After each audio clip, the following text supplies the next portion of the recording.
이게 뭐예요? 개밥을 주는 거예요? 자선 행사에서 이런 개밥을 주면서 기부금을 원한다는 말이야. 여기는 영국 런던의 한 자선 행사장입니다. 중국인이 저녁 식사 메뉴가 나오자 화를 내는데요. 영국의 상류층 귀족 가문이 주최한 자선 행사에서 어떤 일이 벌어질까요?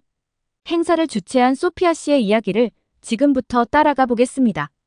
그리고 잠깐 1초 만에 누를 수 있는 좋아요는 매우 큰 힘이 됩니다. 안녕하세요. 전 소피아 해링턴이에요. 27살 영국 회계사죠. 뭐 그냥 평범한 회계사는 아니랍니다. 제 가족이 좀 특별하거든요. 오래된 귀족 가문인 웨스트민스터 출신이라 남들과 다르게 살아왔거든요. 근데 말이에요.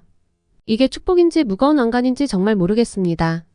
특히 우리 할아버지 때문에 그래요. 할아버지만 생각하면 지금도 등줄기에 식은땀이 흘러요. 그 꼿꼿한 자세, 날카로운 눈빛, 가족 모임만 있으면 제 속이 뒤집어진다니까요. 소피아, 내 자세가 흐트러졌다. 소피아, 그건 레이디의 품격에 어울리지 않는구나. 소피아, 내 지식이 부족하구나. 더 공부해야 해. 할아버지의 말씀 한마디 한마디가 저를 옥죄는 것 같습니다. 특히 역사를 중요하게 여기셔서 세계사는 기본이고 영국사는 술술 줄줄 외워야 했죠. 할아버지가 제일 싫어하시는 게 무식한 사람, 그 중에서도 역사를 모르는 사람이거든요. 그래서 저는 항상 역사책을 끼고 살았어요. 잠들기 전에도 아침에 일어나자마자도 역사. 그러다 우연히 한국이란 나라를 알게 됐어요. 처음엔 케이팝이랑 드라마가 좋아서 시작했는데 이게 웬걸 점점 더 깊이 빠져들더라고요. 한국의 역사, 문화, 음식 모든 게 신기하고 매력적이었어요. 특히 한국의 역사에 푹 빠졌죠. 삼국시대부터 조선, 일제강점기, 그리고 현대까지 한국의 역사를 공부하면서 느낀 게 있어요. 역사란 게 그냥 과거의 이야기가 아니라 현재를 이해하고 미래를 준비하는 열쇠라는 거요. 이런 생각을 하면서 역사 공부가 조금씩 재미있어지기 시작했습니다. 그리고 우연히 한국 반도체 기업들에 투자할 기회가 생겼는데 한미반도체 이게 대박이 난 거예요. 정말 신나더라고요. 처음으로 제가 뭔가를 잘했다는 느낌이 들었달까요? 제 판단력을 믿게 됐어요. 그리고 한국을 정말 사랑하게 되었죠. 얼마 전 가족 다 같이 여행을 떠났었습니다. 숙소에 계시던 할아버지께서 갑자기 절 부르시더니 소피아 이리 오너라 하고 말씀하셨어요. 가슴이 쿵쾅거리기 시작했죠. 또 뭔가 잘못했나? 하는 생각이 들었거든요. 그동안 할아버지 앞에선 항상 작아지기만 했으니까요. 그런데 웬걸 할아버지의 표정이 평소와는 달랐어요. 뭔가 기대감 같은 게 느껴졌달까요? 소피아, 이번 자선 행사를 내가 주관해보는 게 어떠냐? 순간 귀를 의심했어요. 제가요? 자선 행사를요? 할아버지가 그토록 중요하게 여기는 일을 저한테 맡기신다고요? 할아버지는 우리 가문에서 가장 중요하게 생각하는 부분이 바로 자선활동입니다. 우리 가문의 정체성이라고 여길 만큼 사랑하시거든요. 근데 그런 자선 행사를 저에서 해보라고 하다니 가슴이 쿵쾅거리기 시작했습니다. 하지만 할아버지, 제가 그런 큰일을 할 수 있을까요? 제 목소리가 떨리고 있었어요. 할아버지께선 고개를 끄덕이셨어요. 너의 능력을 보여줄 때가 왔다. 이번 기회를 잘 활용해보거라. 그 순간 제 마음속에서 수많은 감정들이 폭발했어요. 기쁨, 두려움, 흥분, 불안 모든 게 뒤섞여 있었죠. 한편으론 정말 기뻤어요. 드디어 할아버지께서 절 인정해 주시는 것 같았거든요. 그동안 할아버지 앞에서 전 항상 부족한 존재였어요. 제가 뭘 해도 할아버지 눈엔 차지 않았죠. 하지만 다른 한편으론 너무나 무서웠어요. 실패하면 어쩌지? 할아버지의 기대를 저버리면 어쩌지? 그동안 쌓아온 작은 신뢰마저 무너지는 건 아닐까? 밤새 뒤척이며 생각했어요. 어떻게 하면 이 기회를 잘 활용할 수 있을까? 머릿속에서 수많은 아이디어들이 떠올랐다가 사라졌죠. 하지만 곧 현실적인 걱정이 밀려왔죠. 어떻게 시작해야 할까? 누구에게 도움을 요청해야 할까? 예산은 얼마나 필요할까? 수많은 질문들이 제 머릿속을 맴돌았어요. 그래도 이상하게 설레더라고요. 이게 바로 제가 기다려온 기회라는 느낌이 들었거든요. 제 진짜 모습을 보여줄 수 있는 기회. 더 이상 할아버지의 그림자에 숨어있는 소피아가 아니라 당당한 소피아 해링턴으로 설 수 있는 기회. 결심했어요. 이번엔 꼭 성공하겠다고요. 할아버지께 인정받는 것도 중요하지만 그보다 더 중요한 건 제 자신에게 인정받는 거라고 생각했어요. 다음날 아침 할아버지께 찾아갔어요. 심장이 터질 것 같았지만 최대한 침착하게 말씀드렸죠. 할아버지, 제안을 받아들이겠습니다. 최선을 다해 멋진 행사를 만들어 보겠습니다. 할아버지의 표정이 밝아지는 걸 본 것 같았어요. 아니, 어쩌면 제 착각일지도 모르겠네요. 하지만 그 순간만큼은 정말 행복했어요. 제 인생 최대의 도전이 시작됐습니다. 며칠 동안 잠도 못 자며 머리를 싸매고 있는데 제 머릿속에서 번쩍하고 아이디어가 떠오르는 순간이 있었어요. 그 짜릿함이란 한국전 참전 영국 용사들의 밤 이거예요. 바로 이거. 할아버지가 좋아하시는 역사와 제가 사랑하는 한국을 한 번에 담을 수 있는 완벽한 주제라고 생각했죠. 근데 이제 문제는 어떻게 실현하냐는 거예요. 머릿속엔 아이디어가 가득한데 실제로 어떻게 해야 할지 막막하더라고요. 그러다 문득 떠오른 사람이 있었어요. 제 대학 친구 성민. 아, 그 친구 참 대단해요. 한국에서 온 유학생인데 영국 문화에 대해서도 정말 해박하고 센스도 있어요. 게다가 역사에도 관심이 많아서 이번 행사에 딱이겠다 싶었죠. 바로 전화를 걸었어요. 성민아, 나 좀 도와줄 수 있어? 성민의 대답이 귀에 쏙 들어왔어요. 물론이지, 소피야. 무슨 일인데? 상황을 설명하자 성민은 흔쾌히 돕겠다고 했어요. 한국인으로서 너무 고마운 행사라고 하면서요. 정말 다행이더라고요. 혼자였다면 어떻게 했을지 생각만 해도 아찔해요. 그 후로 우리는 매일 만나다시피 했어요. 행사 콘셉트부터 세부 일정, 초대할 분들 명단까지 하나하나 꼼꼼히 체크해 나갔죠. 밤늦게까지 카페에 앉아 이야기를 나누곤 했어요. 때론 의견 충돌도 있었지만 그럴 때마다 서로를 이해하려고 노력했죠. 특히 인상 깊었던 건 성민이 강조한 정의 개념이었어요. 소피아, 한국 문화의 핵심은 정이야. 이걸 어떻게 행사에 녹여낼 수 있을까? 처음엔 이해가 잘 안 갔어요. 정이 뭐길래? 근데 성민의 설명을 들으면서 점점 이해가 되더라고요. 따뜻한 배려 그리고 깊은 유대감, 그게 바로 정이구나. 우리는 이 정의 개념을 행사 곳곳에 녹여내기로 했어요. 참전 용사분들을 위한 작은 선물을 준비하고 한국 전통 다가를 대접하기로 했죠. 또 행사장 곳곳에 한국의 아름다운 풍경 사진도 전시하기로 했고요. 그리고 가장 중요한 건 모든 순간에 진심을 담기로 한 거예요. 이게 생각보다 쉽지 않더라고요. 예산은 한정되어 있고 시간은 빠듯하고 게다가 할아버지의 기대에 부응해야 한다는 부담감도 계속 따라다녔어요. 어떤 날은 정말 포기하고 싶더라고요. 내가 무슨 생각으로 이런 큰일을 맡았지? 하는 생각이 들 때도 있었죠. 근데 그럴 때마다 성민이 다독여줬습니다. 소피야, 넌 할 수 있어. 우리가 함께 하잖아. 그 말이 얼마나 큰 힘이 되었는지 몰라요. 혼자가 아니라는 걸 새삼 느끼면서 다시 힘을 내곤 했죠. 성민의 존재가 제겐 정말 큰 위로였어요. 준비 과정에서 가장 어려웠던 건 참전 용사분들을 찾는 일이었어요. 70년 전 일이라 연락처를 찾는 것부터가 난관이더라고요. 하지만 포기하지 않고 이곳저곳 수소문한 끝에 20분 정도를 모시게 되었어요. 그분들과 통화할 때마다 가슴이 뭉클했죠. 70년 전 그 먼 나라로 가서 싸우셨던 분들. 그분들의 용기와 희생이 있었기에 지금의 한국이 있다는 걸 새삼 실감했거든요. 한 분 한 분과 통화하면서 이 행사가 단순한 자선 행사가 아니라 진정한 감사의 표현이 되어야 한다고 생각했어요. 그래서 더 열심히 준비했죠. 밤을 새워가며 각 용사분들의 이야기를 정리하고 그분들을 위한 특별한 순서도 만들었어요. 행사 당일이 다가올수록 긴장되더라고요. 모든 게 완벽해야 한다는 부담감에 잠도 제대로 못 잤어요. 근데 말이에요, 한편으론 너무 설레기도 했어요. 제가 좋아하는 한국 문화를 많은 분들과 나눌 수 있다는 생각에 가슴이 뛰었달까요? 우여곡절 끝에 모든 준비는 끝내고 이제 남은 건 실행뿐이죠. 떨리기도 하고 기대되기도 하고 복잡한 감정이었죠. 근데 이상하게 자신감도 생겼습니다. 성민과 함께 이만큼 준비했으니 분명 좋은 결과가 있을 거라고요. 잠들기 전에 할아버지 얼굴이 떠올랐어요. 할아버지, 제가 잘하고 있는 걸까요?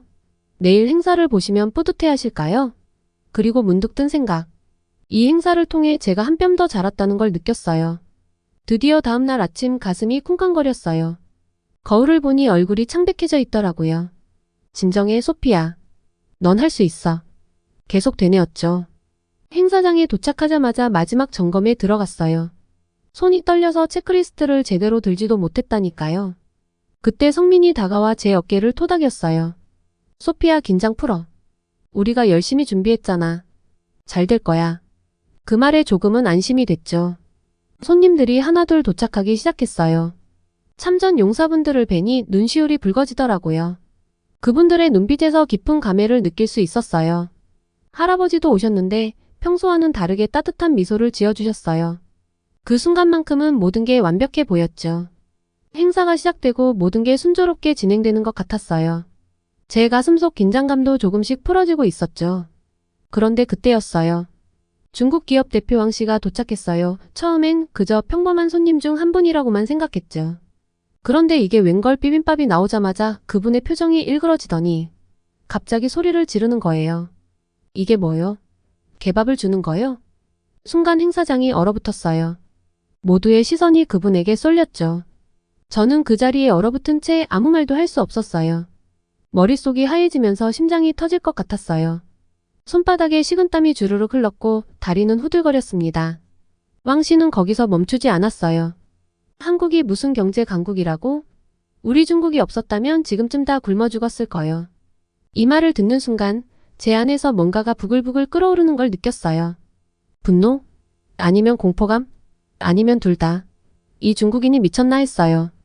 그동안 준비했던 모든 것들이 물거품이 되는 것 같았거든요. 참전 용사분들의 표정이 굳어지는 게 보였어요. 할아버지는 눈을 감은 채 깊은 한숨을 내쉬셨고요. 그 순간 저는 생각했습니다. 이대로 무너질 순 없어. 뭔가를 해야 해. 하지만 몸은 말을 듣지 않았어요. 머릿속은 새하얘지고 입은 바짝 말라 있었죠. 그때 성민이 제 옆으로 다가왔어요. 소피야, 내가 할게. 넌 깊이 숨을 쉬고 있어. 그 말을 듣는 순간 조금은 안도가 됐어요. 혼자가 아니라는 걸 다시 한번 느꼈달까요? 성민이 왕 씨에게 다가가는 걸 보면서 저는 마음속으로 기도했습니다.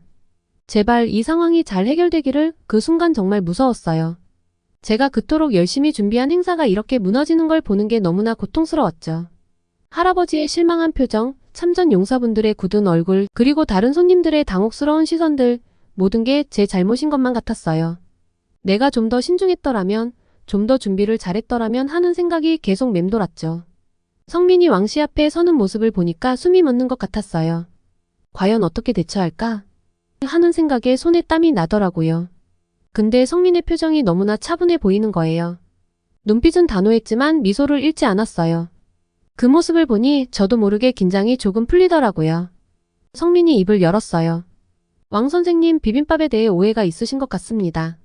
이 요리는 한국의 전통 음식으로 영양가 높은 재료들을 조화롭게 섞어 만든 건강식이에요. 와, 그 순간 행사장 분위기가 확 바뀌는 걸 느꼈어요. 성민의 차분하면서도 자신감 있는 목소리에 모두가 귀를 기울이더라고요. 저는 그 모습을 보면서 이렇게 대처하는 거구나 하고 새삼 깨달았죠. 성민은 계속해서 말을 이어갔어요. 왕 선생님이 이렇게 무례하게 구는 건 다 이유가 있으시겠죠. 한국의 6.25 전쟁이 중국에게는 뼈아픈 가오라는 걸 아실 거니까요. 성민은 잠시 숨을 고르더니 놀랍도록 차분한 목소리로 말을 이어갔어요. 왕 선생님, 당신의 말씀 뒤에 깊은 역사적 아픔이 있다는 걸 이해합니다. 6.25 전쟁은 한국뿐 아니라 중국에게도 큰 상처를 남겼죠. 하지만 우리가 기억해야 할 건 역사는 우리에게 교훈을 주기 위해 존재한다는 거예요. 역사를 잊은 민족에게는 미래가 없다라는 말을 꼭 새겨들으시고 중국이 다신 그러한 실수를 하지 않게 해주십시오. 라고 하며 왕 씨의 코를 납작하게 만들었습니다. 그 말을 들으며 저는 숨을 죽였어요. 성민의 말 한마디 한마디가 얼마나 신중하고 지혜롭던지 그의 모습이 너무나 멋져 보였어요. 성민은 계속해서 말했어요. 한국이 전쟁의 폐허에서 어떻게 세계 10위권의 경제대국으로 성장했는지, 삼성이나 현대 같은 세계적인 기업들이 어떻게 탄생했는지 말씀드리고 싶습니다. 이건 단순한 자랑이 아니라 고난을 극복한 인간 정신의 승리 이야기입니다. 그의 설명을 들으며 저는 제가 얼마나 한국에 대해 모르고 있었는지 깨달았어요. 부끄러우면서도 더 알고 싶다는 열망이 생겼죠. 하지만 성민의 말 중에서 가장 감동적이었던 건 따로 있었어요. 바로 한국전 당시 영국군의 희생과 용기를 언급하는 부분이었죠. 이 자리에 계신 참전용사 여러분, 그리고 그분들의 동료들이 아니었다면 오늘날의 한국은 존재하지 않았을 거예요. 여러분의 희생과 용기가 있었기에 한국이 이만큼 발전할 수 있었습니다. 한국 사람으로서 진심으로 감사드립니다. 그 말을 들었을 때 저도 모르게 눈물이 났어요. 참전 용사분들의 눈시울도 붉어지는 걸 볼 수 있었죠. 그제서야 이 행사의 진정한 의미를 깨달은 것 같았어요. 제가 준비한 이 행사가 단순한 자선 행사가 아니라 깊은 역사적 의미를 가진 자리라는 걸 새삼 실감했달까요? 왕 씨의 표정도 조금씩 변하더라고요. 처음에 그 무례한 태도는 사라지고 뭔가 생각에 잠긴 듯한 표정이었어요. 저는 그 모습을 보면서 이렇게 사람의 마음을 바꿀 수 있구나 하고 느꼈죠. 성민이 마지막으로 한 말이 아직도 귓가에 맴돌아요. 우리는 서로 다른 나라에서 왔지만 평화와 발전을 위해 함께 노력해온 동반자입니다. 오늘 이 자리가 그런 의미를 다시 한번 되새기는 기회가 되었으면 좋겠습니다. 그 말이 끝나자 갑자기 박수 소리가 터져나왔어요. 참전 용사분들, 할아버지, 그리고 다른 손님들 모두가 일어나 박수를 치더라고요. 저는 그 자리에 서서 벅차오르는 감정을 주체할 수 없었어요. 자랑스러움, 감사함, 그리고 뭔가 새로운 결심 같은 것들이 가슴속에서 일어났죠. 이 순간 제가 이 행사를 준비하면서 느꼈던 모든 불안과 걱정이 한순간에 사라지는 것 같았습니다. 성민을 바라보는 제 마음도 달라졌어요. 단순한 친구가 아니라 정말 대단한 사람이라는 걸 깨달았거든요. 그의 지혜와 용기 그리고 따뜻한 마음. 이 모든 것들이 이 위기의 순간을 멋지게 극복하게 해준 거잖아요. 그 모습을 보면서 저도 그렇게 성민 씨를 좋아하게 되었습니다. 행사가 끝난 후 할아버지께서 저를 부르시더니 말씀하시는 거예요. 소피야, 내가 자랑스럽구나. 순간 제 귀를 의심했어요. 할아버지께서 저를 자랑스러워하신다고요? 가슴이 벅차올랐어요. 할아버지의 눈빛이 달랐어요. 늘 날카롭고 엄격하던 눈빛이 따뜻하게 변해 있었죠. 내 친구 성민 참 훌륭한 청년이구나. 그의 예의 바르고 지적인 대응에 감명받았다. 할아버지의 말씀에 저도 모르게 얼굴이 붉어졌어요. 성민에 대한 제 마음을 아시는 걸까요? 그리고 할아버지께서 덧붙이셨어요. 내가 이렇게 성장할 줄 몰랐다. 앞으로가 더 기대되는구나. 이 말씀을 듣는 순간 눈물이 왈칵 쏟아질 뻔했어요. 그동안 얼마나 할아버지의 인정을 받고 싶어 했는지 이제야 그 바람이 이루어진 거죠. 가슴 한켠이 따뜻해지는 걸 느꼈습니다. 행사장을 나서는데 참전 용사 한 분이 다가오셨어요. 젊은이 고마워요. 오늘 정말 특별한 시간이었소. 그 말씀에 가슴이 뭉클해졌어요. 제가 준비한 행사가 누군가에게 의미 있는 시간이 되었다니 그제서야 제가 한 일의 가치를 실감할 수 있었죠. 뿌듯함과 동시에 책임감도 느껴졌어요. 집으로 돌아가는 길 성민과 나란히 걸었어요. 가로등 불빛 아래 그의 옆모습을 바라보니 가슴이 두근거리더라고요. 성민아 고마워. 내가 없었다면 이 행사는 실패했을 거야. 제 말에 성민이 웃으며 대답했어요. 아니야 소피야. 이건 내 열정과 노력의 결과야. 난 그저 옆에서 도왔을 뿐이야. 그 말을 듣는 순간 제 마음속에서 뭔가가 확 피어오르는 걸 느꼈어요. 이게 사랑일까요? 우정에서 사랑으로 변하는 이 감정이 조금은 두렵지만 한편으로는 너무나 설레더라고요. 성민의 손을 잡고 싶은 충동을 겨우 참았어요. 집에 도착해서 침대에 누웠는데 잠이 오지 않았어요. 오늘 하루가 꿈만 같았거든요. 할아버지의 인정, 행사의 성공, 성민에 대한 새로운 감정. 이 모든 것들이 제 인생을 완전히 바꿔놓은 것 같아요. 심장이 여전히 빠르게 뛰고 있었어요. 문득 깨달았습니다. 제가 얼마나 성장했는지를 전에는 항상 할아버지의 그림자에 가려있다고 생각했는데 이제는 제 스스로 빛날 수 있게 된 것 같아요. 한국 문화에 대한 애정도 더 깊어졌고 문화교류의 중요성도 깨달았죠. 이전에는 단순히 좋아하는 수준이었다면 이제는 그 속에 담긴 깊은 의미와 가치를 이해하게 된 것 같아요. 이제 제 앞에 새로운 길이 펼쳐진 것 같아요. 한영 문화교류에 더 적극적으로 참여하고 싶어요. 제가 가진 지식과 경험을 바탕으로 두 나라의 이해를 돕는 가교 역할을 하고 싶어요. 그리고 성민과 함께라면 더 멋진 일을 할 수 있을 것 같습니다. 그 생각을 하니 가슴이 설레고 기대감에 부풀어 올랐어요. 여러분, 이번 경험을 통해 제가 배운 게 있어요. 문화는 단순히 즐기는 것을 넘어 서로를 이해하고 존중하는 도구가 될 수 있다는 거죠. 그리고 우리 모두가 그 가교가 될 수 있다는 것도요. 이 깨달음이 제 인생의 새로운 목표가 된 것 같아요. 이제 저는 새로운 꿈을 꾸기 시작했습니다. 더 넓은 세상을 보고 더 많은 것을 배우고 그리고 제가 배운 것들을 나누고 싶어요. 할아버지께서 늘 강조하셨던 역사의 중요성도 이제야 진정으로 이해할 것 같아요. 역사가 단순한 과거의 이야기가 아니라 현재와 미래를 이해하는 열쇠라는 걸 깨달았거든요. 그리고 성민과의 관계도 어떻게 발전할지 궁금해요. 이 설레는 마음을 언제 고백할 수 있을까요? 아직은 조금 부끄럽고 두렵지만 언젠가는 용기를 내볼 거예요. 성민의 눈을 바라볼 때마다 느껴지는 이 떨림을 더 이상 숨기고 싶지 않아요. 제가 고백을 하면 성민 씨가 받아줄까요? 언젠가 기회가 되면 꼭 둘이서 한국을 방문하고 싶습니다. 긴 글 읽어주셔서 감사해요. 한국전 참전 영국 용사들의 밤을 기획한 영국의 소피아 해링턴 씨에게 제가 대신 감사의 마음을 전하고 싶네요. 소피아 씨 정말 고맙습니다. 성민 씨와도 행복한 만남 이루어지기를 바랄게요. 꼭 두 분이서 한국을 방문하시길 바랍니다. 여러분들의 생각을 댓글로 남겨주세요. 구독과 좋아요는 영상 제작에 큰 힘이 됩니다. 오늘도 저희 감동 충전을 끝까지 시청해주셔서 감사합니다.